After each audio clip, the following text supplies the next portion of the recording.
Hello and welcome to the worst team up ever. This is the Falcon and Winter Soldier after show, Winter Soldier after show, I should say.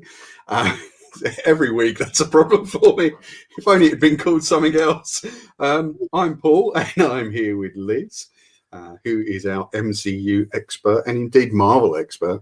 And I suspect Liz is going to be leaning quite heavily on your wide knowledge of the Marvel Universe this week.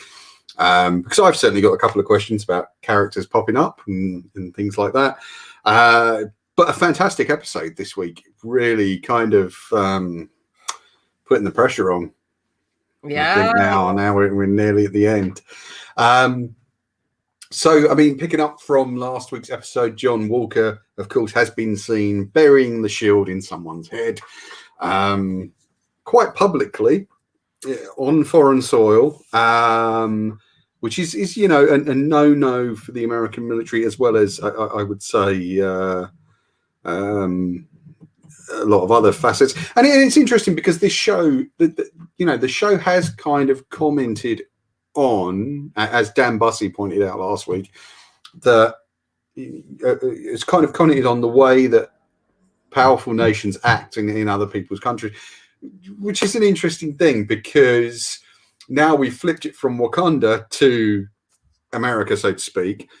But certainly I don't think the new Captain America embodying the kind of ideals that Captain America should embody. And we're kind of straight into the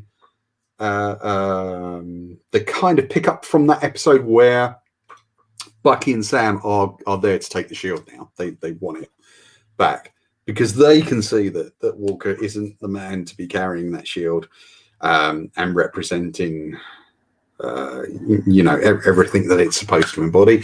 How did you feel about this kind of opening sequence, which was quite a barnstormer? It was good. Oh yeah, I mean,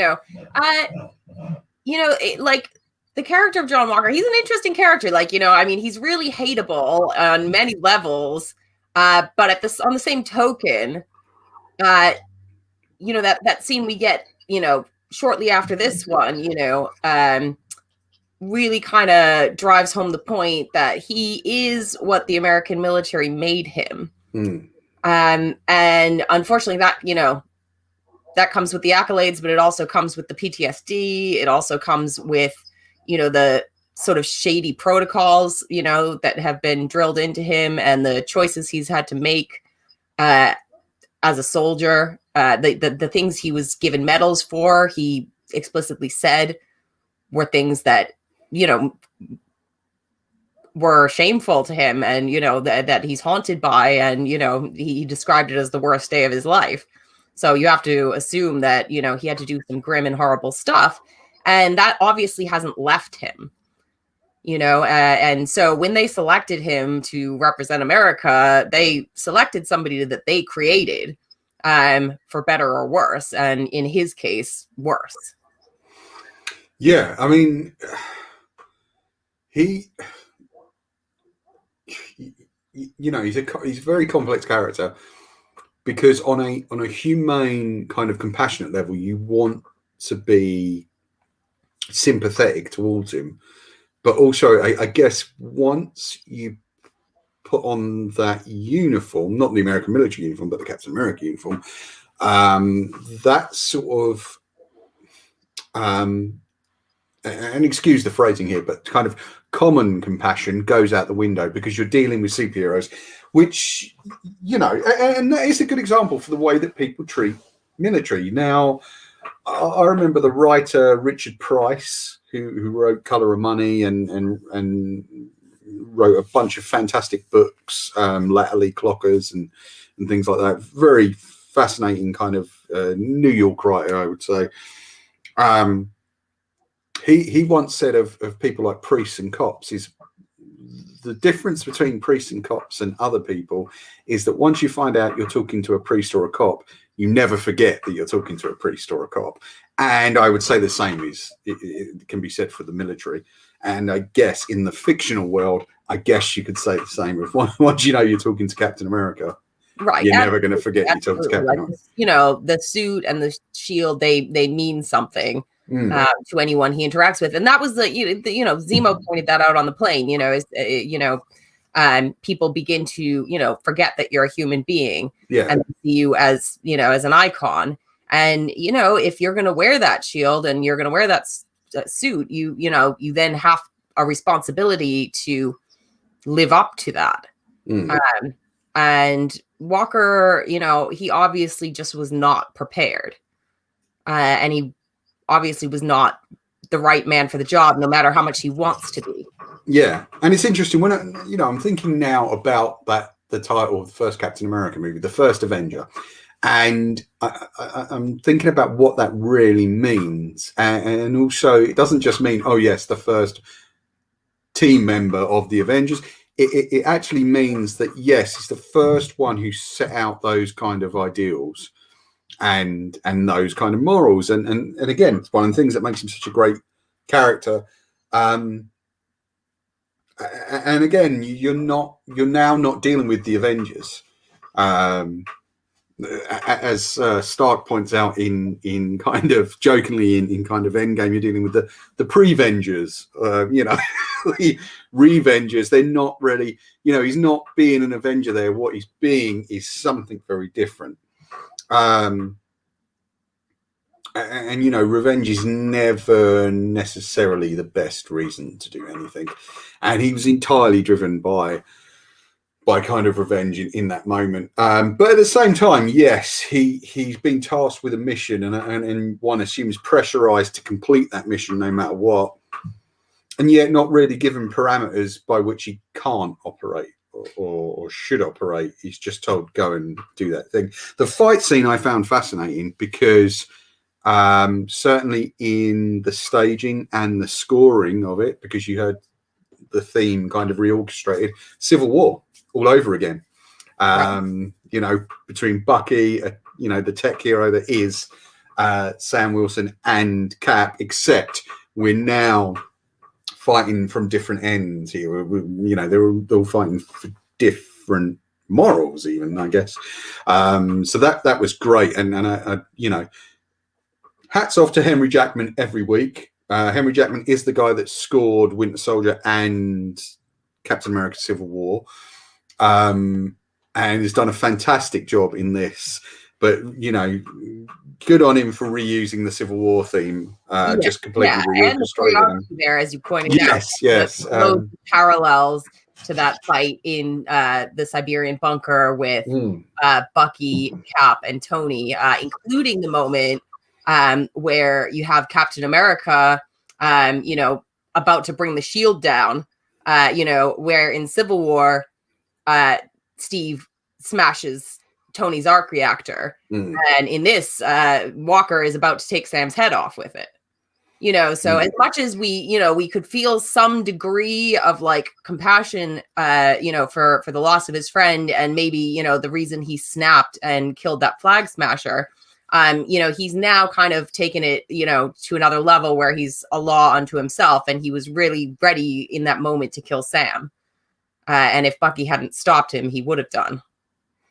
Yeah, absolutely. And of course, I found quite the emotion in Walker breaking the wings.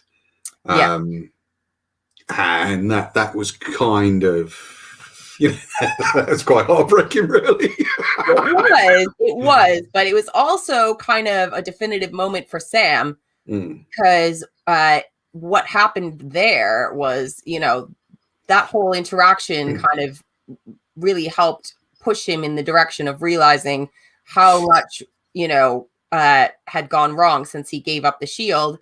And in a way, the breaking of the wings, has sort of set him on the path to leave those behind, which he does with Torres later in the episode.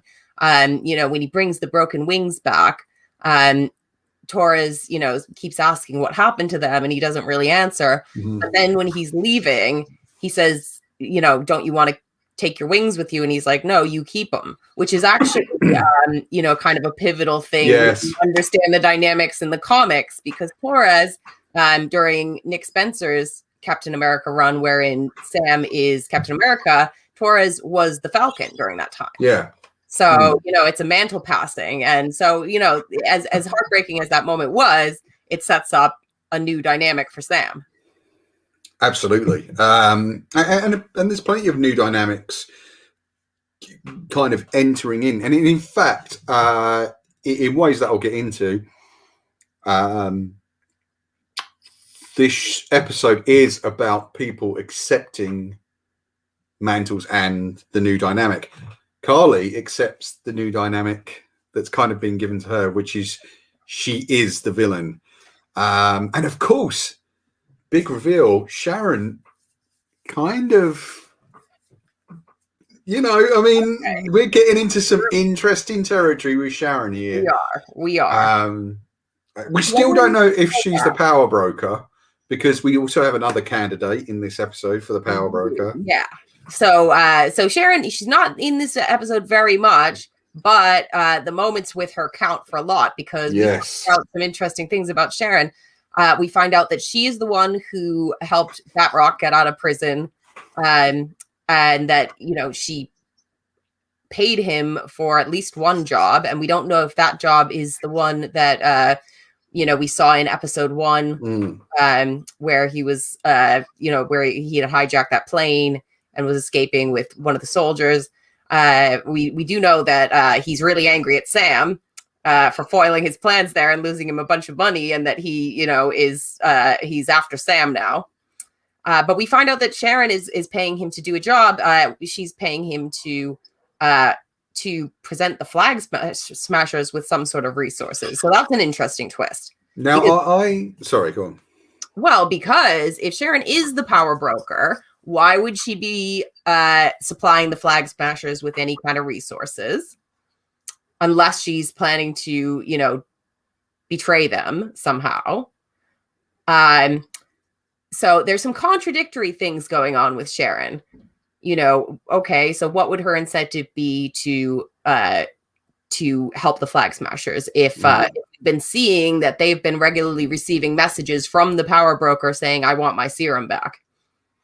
Well, it could be that she isn't helping them. We don't know what those devices will do, if anything, that Batroc hands off to Carly. We don't know that Sharon isn't still an agent for good, and is in fact just using the pieces on the board as she wants them. I'm still holding out hope, although again, I think it's equally interesting to have her sort of go dark as it is to have her operating, undercover. I think both of those things present a kind of interesting jumping off point and a more fascinating dynamic for the show.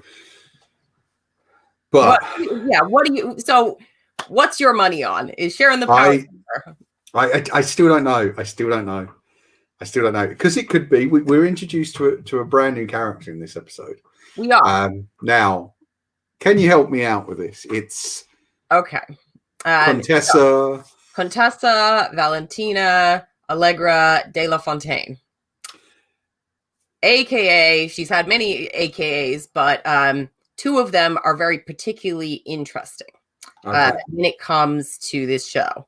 Fantastic. So, give it to me. All right. So this character was kind of introduced as a love interest of Nick Fury's. She, for many, many years, she, kind of had an on and off thing with Fury. She was a SHIELD agent. Now, Sharon, as we know, is known as Agent 13. Val was Agent 14. So there was, kind of an interesting dynamic between her and Sharon, in that whenever Fury would kind of, go off on one of his secret missions and leave, Val in the dust, and she wanted to annoy him, she would flirt with Captain America. And, so obviously it's kind of set up this frosty dynamic between her and Sharon on a personal level, but they worked together. So for a very long time, she was a SHIELD agent operating under Fury, romantically involved with Fury. And then way, way, way later down the line, it was revealed that she was actually, and had been the entire time, a Russian double agent. Oh, right. Okay. And she is also well known by another very well known mantle that has been passed from several different characters, which is Madame Hydra. Ah, okay. Interesting. Right, yeah. So, they could be taking this character either way. Is she an agent for S.H.I.E.L.D.? Are they going to stick with that? Or is she actually Madame Hydra? Because, technically, there's no more S.H.I.E.L.D., no more Hydra. Theoretically, yeah. Both of those. Do you think either of those things don't exist? Because I think they both exist. There's been various storyline where basically Nick Fury was operating S.H.I.E.L.D. from the source, basically, whether or not it was meant to legally exist, it carried on, as would Hydra. Neither one of them could possibly just be stamped out as simply as that. So my suspicion, because of the way she approached Walker, and because of the way she essentially is trying to recruit him, knowing what he's done, is that she is aligned with Hydra. So, my guess is that I have a lot of theories about what they're going to do with her, basically. I don't think it's as simple as she's the power broker, even though I think there's a very good chance she is the power broker. I think there's more, I don't think that this is a character we're just going to see once. I think they're setting up something big with her, which I will happily talk to you about. But tell me what you're thinking about Val. No, I think you're entirely right. I think it's entirely possible without knowing who she was. It's not a character I know. Like, I've certainly heard the name Madame Hydra, but I've got no idea who she is. Given my there have been numerous Madame Hydras, but this particular iteration of Madame Hydra is interesting for multiple reasons. I don't know if I want to give you too much information, because it's it's a lot of stuff that may not even be pertinent to this show, but may be pertinent to what they do with the character further on. Okay, well, no, spill it. I you can say. Okay, all right. So one thing that that happened in the comics was that during Secret Invasion, she was revealed to be a Skrull. Okay. By Fury. So that's one possibility. We know they're doing Secret Invasion. So, that's one thing, one direction they could take her. Another is, they've put Julia Louis-Dreyfus in the role. It's a big actor, a character that, an actress that they only want to use once. And it's great. It's great that continuing that tradition of comedians playing Hydra agents, because they had Gary Shandling in a couple of the movies there, and so it's great that she's such a terrific actress. She's hilarious. Even the few moments we had with her, she was very funny, while also coming across as sort of mysterious, maybe a bit sinister. But her big mouthful of a name, like the joke she sort of made, so call me Val, but don't call me Val. Just keep it. Her scene was really memorable in the episode, and I knew there was going to be a big cameo. They had talked up a cameo in this movie, in this episode, rather. And I had, my own theories. I kind of thought, okay, maybe we'll see like Old Man Steve, which I thought could have been pretty cool.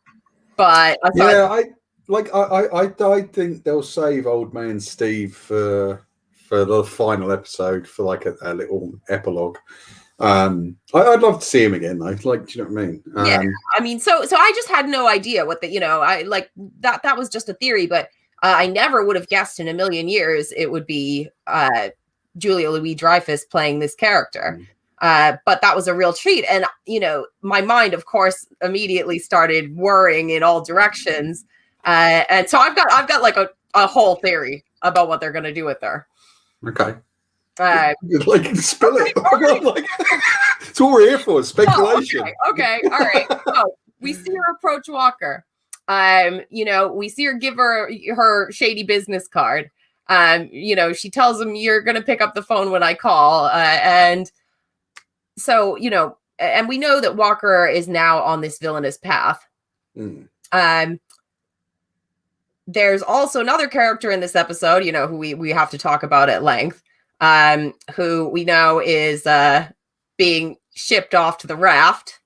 That I would that has, there's a significance to his character too that I think could be pertinent to my theory, which Zemo.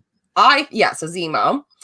I think that, and I keep cutting myself off, but I keep remembering more things. Apparently, her character was meant to be introduced in the Black Widow movie originally, but because that kept getting delayed, they've introduced her here first. So what I see her as is basically like a new, in much the same way as we had the Phase 1 Nick Fury recruiting Avengers.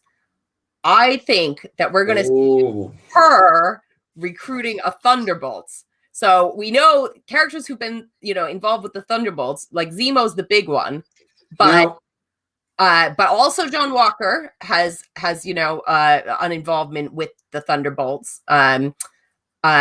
Yelena from the Black Widow movie, she has been involved in the Thunderbolts team. Basically, it seems like a lot of the characters that they're reintroducing, that they've announced will be popping up in a bunch of their various projects they're rolling out, are characters who could, are villains we've met in the past, like Blonsky and Ghost. That I feel like she is going to be like recruiting, a villains team. Now we know Blonsky is coming back, apparently for She-Hulk. Yeah, I believe it is, or is it She-Hulk? It's one of those. I can't remember. It's been so long since the stuff first kind of flew out there. And the Raft. Now, isn't the Raft home to some of the villains from Spider-Man Homecoming? The Raft, yes, I think, I'm pretty sure that Vulture's on the Raft. Yeah, and Scorpion too, then. Yeah, I think so. But the Raft is just, that's where you stick Marvel villains, and that's where they always escape from somehow or other. So, my dream is like, that she basically, we're going into this sort of flip on the Nick Fury's role in Phase 1. Could be, so fingers crossed, basically. But I mean, do you see Zemo with his kind of anti-superhuman stance working with some of those guys? Because I'm not sure he would. Well, I think at least in this iteration. Do you know what I mean? Right. I get that. I think that Zemo does what's best for Zemo. If it leads him to his ends, he will do, he'll work with anyone. He worked with Sam and Bucky, and, and that delivered him, to exactly where he wanted to be. It helped him complete, a part of his mission, his person, so, I mean, you see that, I think it was a big statement when they showed that he had been reading Machiavelli, because it tells you a lot about his character. The sort of Machiavellian attitude isn't necessarily to do what's immoral. It's to do what's sort of amoral, and to, whatever works best for your own interests. So if it's in your interest to help someone else or to work with someone, who you dislike, or but if it brings you to your best possible outcome, then he will do it. Yeah, sure. I love the scene between him and Bucky, because I genuinely I would have been disappointed if they killed him off. I really would have been annoyed, devastated. He's become because of course, in Civil War, I thought he was a great villain, but I think that, they've really, just kind of added so much to his character here. You really get to see what he's like, as a person, and they've just turned him into like such a interesting, complex villain, like and people have really embraced him. He's like sort of totally blown up on like Twitter and Tumblr and all that stuff. Like I mean the Zemo dance gif like just is in my feed every 2 seconds. But in this episode we got to see something really interesting in that moment between him and Bucky, because like Zemo this whole time has been sort of like goading Bucky and testing Bucky and like sort of trying to prove his own theory that super soldiers it will always end badly. Apart from Steve, which he acknowledged that Steve was the exception to the rule. And so the whole time he's been like subtly sort of trying to push Bucky in the direction of sort of giving in to his Winter Soldier instincts, in that fight in the bar in Madripoor. He was literally, Zemo basically kind of instigated a fight just to get Bucky to go into Winter Soldier mode. Yeah. And noted how easily he slipped back into the role. And, and they've, it's a recurring theme, that Sam even asked him, well, if that's how you feel, if you feel like, no super soldiers should be allowed to live, what about Bucky? But then he goes to the Sokovian Memorial knowing that Bucky will follow him there, and is literally waiting for him to show up. And could have gone anywhere else, but chose to stay and wait for Bucky. And again, he kind of tries to goad him into killing him. It'll be, basically for him, it would be killing two birds with one stone, because he had proven at the end of Civil War that he wanted to just join his family. He was going to kill himself. But, to get Bucky to do it would be sort of a poetic statement on, his whole agenda. So he's waiting, he gives Bucky like a little nod when Bucky points the gun at him, basically saying, go ahead and do it. But Bucky shows how much character growth he's achieved by not shooting him, but proving that he isn't what Zemo thinks he is. Yeah, and then of course after this we get this beautiful sequence with Sam, mobilizing a community to help repair the boat, which has been a kind of constant spectre line it there in the outskirts of the show throughout the entire season. So ostensibly they can sell this boat. Now, I love this sequence because what it says is that that Sam and Carly are the same, except that whereas Carly will mobilize a community to do something negative and destructive, Sam will do it to as an act of creation, And yes, we can get into like the kind of philosophical aspects of how destruction is creation and all that, and I kind of agree with that. However, I think it's beautiful here that the thing that he does, and of course then it's added to by Bucky turning up, and of course flirting with Sam's sister. Yeah, that was funny. I mean, because Bucky, like that's the first time we see Bucky kind of slip back into the Bucky he was in First Avenger, who flirted with girls and liked to tried to get Steve to go on double dates with him, but also you get a sense with Buck that and indeed Sam, that there's a weight off their shoulders now. They're actually being excused by the government and told to bugger off.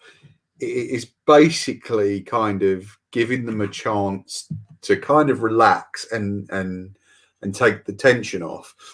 And I love that because it's the most relaxed we've seen either of them throughout the entire season. And remember, this is a long episode, by the way, guys. I mean, like we're over an hour for this one, I think, just.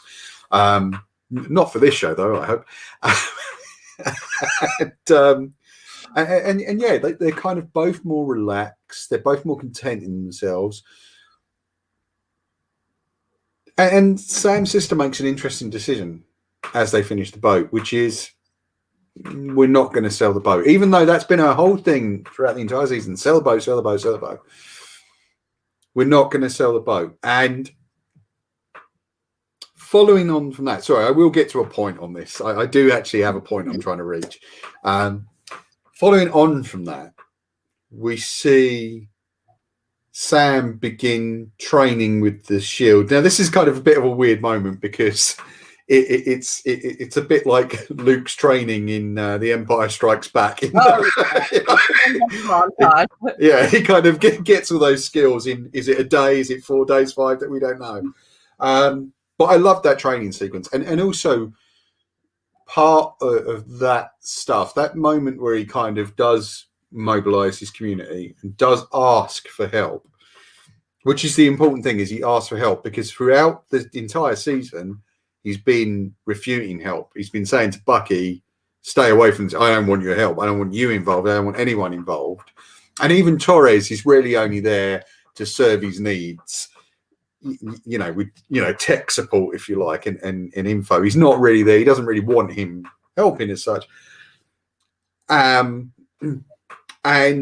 in the bank, we see him kind of take over the conversation and try and swagger his way into a loan and all that stuff. So he, throughout the entire season, he's been refuting help. And what he does in that moment where he picks up the phone and sort of, as he says, calls in those favors, is I think he becomes Captain America, in that that's what Cap would have done. That's what Steve would have done. And I think that he is, that's the kind of spirit I think you probably would have seen back in World War II, which is one of community first, not myself, and it's that sort of stuff. And I think in that moment for me, he becomes Captain America. And then even more so in that fantastic training sequence, which I absolutely loved. It's a great sequence. And I'm glad I called it right there. The stuff you saw in the trailer with the shield bouncing around off trees was all from like the last, sort of stretch. Although I thought he wouldn't have become Captain America until the very end, but I'm pleased to see it here. I mean, I think we're gonna see him become Captain America in the next episode. Really, I think emotionally he's reached that point where he's kind of ready to accept the mantle, but we haven't seen him in a costume yet. Now, do you reckon that's what's in the box? They don't reveal what's in the suitcase that Bucky brings. My suspicion, because it's a gift from the Wakandans. Bucky called in a favor. My guess is that we're gonna get a vibranium suit, because obviously Sam, he's very skilled fighter. He's got military training, but at the same time, he is, he doesn't have superpowers. No. So he would need something super protective, and we know, what amazing things the Black Panther suit could do. So, the way I see it, it's like, okay, so this would be a perfect costume for him, if it was made of vibranium, because it would protect him. It would give him some, some physical advantages that he doesn't have naturally. I wonder if possibly it might even have vibranium wings or something. Yeah. So I would die if it was the suit. Do you know what I mean? The Black Panther suit, in a way. Well, it's not going to be the Black Panther. You know what I mean? I still don't know what they're going to do there with that. Marvel. I mean, it's really unfortunate. And Chadwick Boseman is such a fantastic actor. But anyway, okay. So what I'm trying to get to with this is,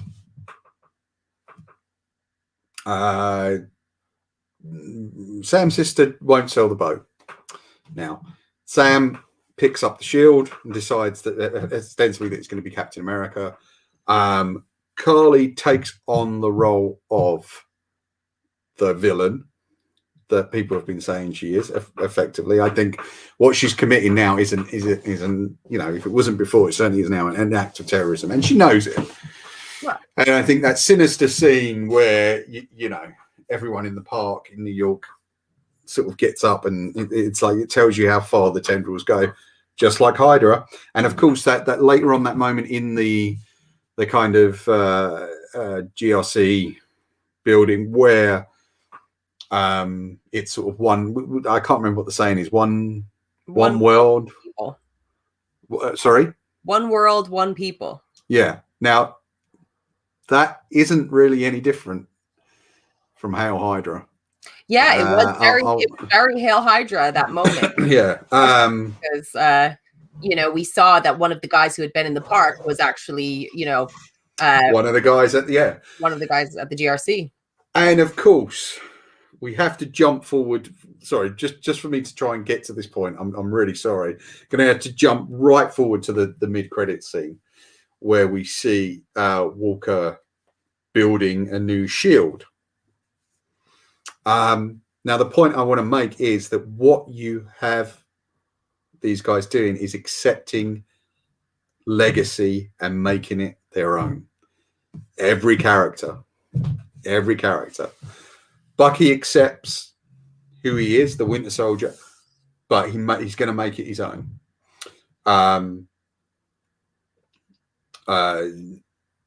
Sam accepts the legacy of Captain America, but he's going to make it his own.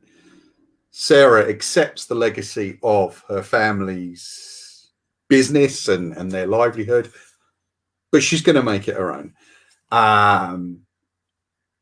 And of course,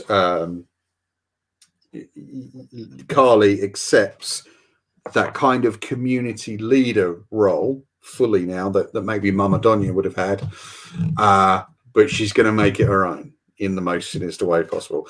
So I think what this, and again, it's what the kind of the series has been about, which is take a legacy, strip it back down and rebuild it. And that might be good, that might be bad. But I think obviously in Carly's case, it's going to be really bad. Even the symbolism with the boat, you know, yeah, it's like, you know, strip it down, rebuild it. Yeah, you know, absolutely. Yeah.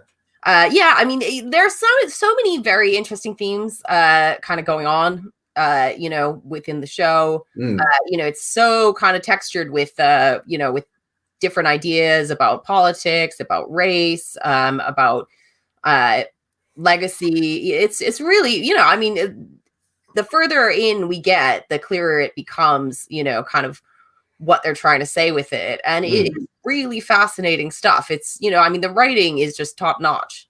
Absolutely, you know, yeah. the character work is top notch. You know, I mean, that we can't really talk about this episode without talking about the conversation between Isaiah Bradley and Sam, which was a great scene. And you really get a sense of the tragedy that Bradley's gone through. And I actually didn't realize that actor, I can't remember if we talked about it before, is Carl Lumley, who is quite famous. He's done a ton of television, and he of course, for me, he was always one of the detectives in Cagney and Lacey when I was growing up. He's a terrific actor, and just very physically imposing guy. He's a really big guy, and I would love it if by the end he kind of comes through because as he mentioned, he doesn't exist. Like that's the horrible thing you find out is that technically speaking, at least as far as America is concerned, he doesn't exist. And there's a lot in there. Oh yeah, kind of, you know, and that needs to be addressed and should be addressed. And I'm glad the show is at least bringing it up, because I don't always think it's important for art to have answers. I think it's more important for art to ask questions. Yeah, I mean, and you know, it does. I mean, it does. You know, and it gives you different perspectives. You know, I mean, Sam goes in, you know, trying to understand, you know, why, you know, he's asks Bradley, like, you know, well, so why didn't you try to do what Steve Rogers did? And, you know, the answer is really sad, you know, like at that time, you know, he and Steve Rogers, were both essentially given, the same powers, and his experience was horrible, where the world embraced Steve. And sadly, it was because of his race. And, he described Steve as like, the great white hope with, blonde hair and blue eyes. And the person that the US government selected to replace Steve was exactly that. Blonde hair, blue eyes. But was he the man for the job? Like, No. Maybe he looked the part, but, was he the man for the job? No. So I think Sam, kind of walks out of there wanting to prove Bradley wrong, because Bradley says, like, they'll never let there be a black Captain America. And even if they did, what self-respecting black man would want to? Which is a very damning line, especially for Sam. And I mean, I think the series will end with Sam bringing Bradley's case to light. I think he'll expose what went on there, and I think that'll be a fascinating way to take it. But yeah, like, it is very tragic, and I absolutely love that this episode. I mean, there's so much in this episode. It is. It's packed. It's just packed. Yeah. Like, before I forget, little detail. I don't know if you know this, but there, like, there's like a subtle character introduction in this, in the series. In the last time we saw Bradley, and in this, in his grandson Eli Bradley. So that is a Young Avengers character called Patriot. Oh, okay. I did not know. In the comics, he is the grandson of Bradley, and he, sort of winds up with super soldier powers. It's funny that I think they're just about to reissue Alan Heinberg's first Young Avengers volume, which I think is called, I think is called Secret Identity or something like that. I can't remember what the name of the book is. I mean, like, because I've got that, but it's it's just Young Avengers. But funny, Liz. There. Actually, I've got it right now. So I've got your copy right here. But that's being reissued. I think it's either out now or it's about to be reissued. I mean, they've been slowly rolling out all these Young Avengers characters without without explicitly sort of, saying so. They've introduced, Billy and Tommy in WandaVision. They've introduced Cassie Lang, as Scott Lang's daughter. Now they've introduced Patriot. I'm sure there's more, like, so basically they've set up the whole Young Avengers team without even having to try very hard. So I fully expect that to happen. And of course we have Kate Bishop running around as well, which is important. Starting later this year. So yeah, fascinating stuff happening. I did not know about Eli Bradley, obviously, because just not that clued up on the Marvel universe. Well, I mean, blink and you'll miss it kind of thing, because like they don't even call him Eli, but he's the one who answered the door and didn't really want to let them in the first time, and then he was outside in this episode playing basketball and specifically says, "Oh yeah, my grandfather." So that's got to be him.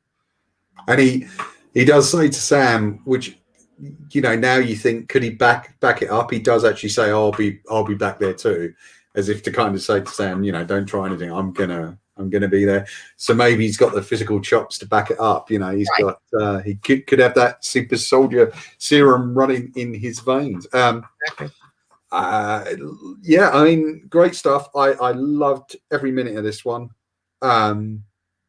So we got a comment last week from I believe Lady E05, who said, based on our conversation about, is there a character that suffered more than Bucky, and she feels that it's Wanda, because her suffering started way back when she was a child. So yeah, like that's certainly food for thought there. What do you think? I mean, yeah, Wanda's had it pretty rough. Like, I mean, if we're talking about comics, as well, like, it depends on if you're kind of going with her, MCU biography or her comics biography. I mean, either way you slice it, Wanda's had a pretty tough time. Right. Can't be denied. And Bucky, yeah, I mean, Bucky had a pretty good life up until he, went to the army and fell to his supposed death. It's a tough one. I would argue, I'm still like Team Bucky here because, like, shocker, surprise, a bloody prize. Like brainwashed, forced to be like a murderer, like just kind of had his memories erased, I mean, he's very, very traumatized person. I mean, Wanda too. I mean, I think that, if you're going to make an argument for a character who could have had it worse than Bucky, like, Wanda is a pretty good argument because, I mean, like, basically, her brother dies, her, true love dies. Like, I mean, she has to do it herself at one point, like actually kill him. The trauma that she and Pietro felt from Stark and then being turned into a weapon. So, I mean, yeah, she's had a tough old time. I mean, which is why I totally, forgive her for, creating a fake world for herself to live in. It's just like, I get it. Okay.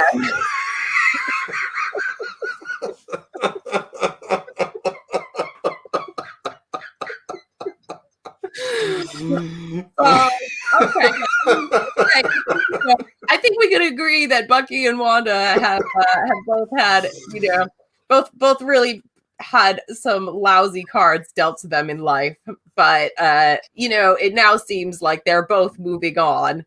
In one hopefully, hopefully a positive direction for both of them. Okay. Right. Well, I mean, every time we see Bucky smile in a really long time, like genuinely smile, like, that moment on the couch when he wakes up in the Wilson house and the little kids are playing with the shield. I thought that was just so sweet, like, because, the Bucky we met in episode 1 was still sleeping on the floor in like a furnitureless room, didn't want anyone around him, didn't want to let anyone in. And like, this, it was like a really nice moment. He wakes up, the 2 little kids are playing, nearby with the shield. And he's actually sleeping on a piece of furniture. He's sleeping on their couch. So, he's like, yeah, I mean, you can see that Bucky has made some strides, toward wanting to be part of the world again. And that, he's starting to heal. And that's, that's what I think his arc in this show is all about. Yeah, I think that'll be a good thing. I mean, whether or not we can still call him the Winter Soldier after that, but maybe, like, accepting him. I feel like he could reclaim that title, without it being a bad thing, like you said about reinventing yourself. And making a legacy your own. The title Winter Soldier doesn't have to be a bad thing that defines him. He could turn it into something good. Yeah, totally. I think you're absolutely right there. Yeah, fantastic episode. Can't wait for next Friday when we'll get our finale. I don't doubt we'll have a lot talk about then. If you want to join in the conversation, please do leave a comment in the section below. If you want to help us keep going, check out the links below for the website, the Help Us Grow section, which will take you to our Patreon, our web shop, and our donations button. Because look, all of that helps us keep doing this and helps us keep discussing comics and comic book movies, and we literally can't do it without that. So do give us a hand, guys, if you can, but do like, share and subscribe, and that in the barest minimum way will help us keep going, and tune in every week, because we're going to have new episodes. We got something new coming up, which I hope by next week we'll be able to announce, and then of course in June we've got our Loki show. We don't know what the Loki show is going to be called yet. We haven't picked a title. Normally by now I'd have a title for that, but I don't. We'll figure it out. We'll figure it out. We'll figure it out. Yeah, we'll be very, very excited to talk about that. But in the meantime, yes. Well, one of us will.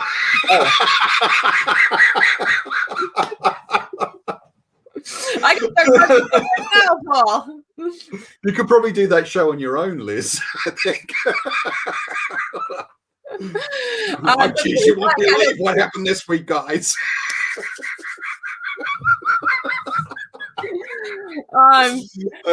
We've only got one episode left, so please share your thoughts with us. I would love to know if anybody else has got theories about who the power broker is. Where do you fall on your theories about who the power broker is? Is it Sharon Carter? Is it Val? Is it someone else? That is one of the pressing questions that I am really curious about, to hear other people's theories. Yeah. And do you think they're building up to a Thunderbolts?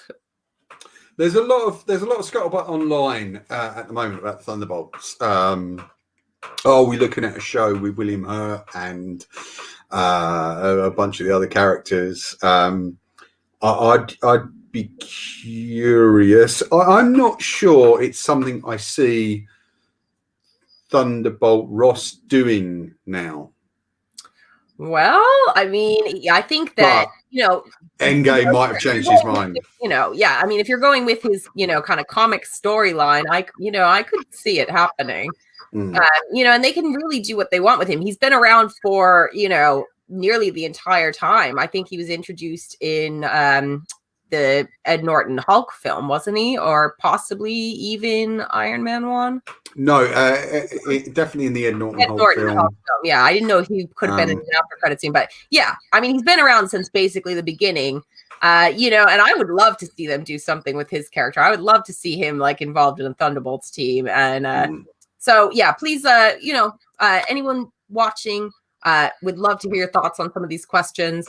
So please leave comments, and we'll all know by next week. But and we will we do everything we can to answer all the comments and to at least bring them up on the next week's show, or to answer them in the comment section. So I'm always keeping an eye on that, and I will jump on and talk about that. And of course, because a lot of it is Marvel centric, and I am more of a DC person than a Marvel person, and that's where my kind of knowledge base lies. I'll probably turn a lot of that stuff over to Liz, because she's the one with the know-how on the Marvel comics. But we will try and answer the comments. I'm sure Liz and I will be. We would love to hear from you. Yeah, it's actually great to hear from people. One, to know that you're all watching beyond the numbers going up and things. But also, it is a conversation. You are a community. We would love to hear from you. Do check out the website, thecomiccrush.com, where I put articles and there's podcasts. There'll be the podcast version of this going out either later tonight or tomorrow. If you're kind of watching it today. If not, it'll just be out there by the time you watch it. So thank you for listening. If you're on the podcast version, it's always great to know that you guys are still out there listening as well. We have just done a big podcast drop. So I have put all the episodes up to date of this show on. I put the last 2 episodes of Script and Pencils. I was really behind. I'm sorry, guys. It's been a busy few weeks. And the latest From Panels to Pictures, which is Nikki and myself discussing the Snyder Cut. I still hope we're going to be able to come back and do a roundtable on the Snyder Cut. But as the weeks drift by, it gets further and further away. But we're just trying to find a time to do that, because it is still part of the conversation. There's a lot more videos coming. Next week, we've got an interview with the writer of Kill Whitey Donovan, which is a terrific book from Dark Horse. So that's coming up Wednesday. Right now on the YouTube channel, there is an interview with Erica Schultz about her new Kickstarter, The Deadliest Bouquet, which you can, there'll be a link in the description of that video. You can click on and follow the progress of that.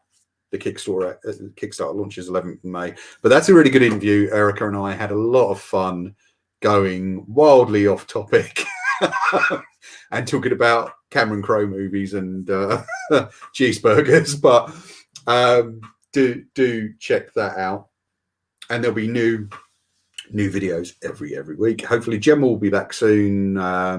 We've got one in the bank there, one video in the bank ready to go.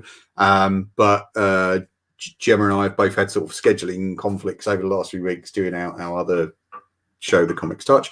But yeah, there's going to be loads of stuff every week on the website, podcasts, videos, everything. Do tune in. We'll catch you guys next time on the Crutch. The crutches are what I need to be on after doing this. But Liz, thank you very much for joining me again this week, and we'll catch you next time. Bye-bye.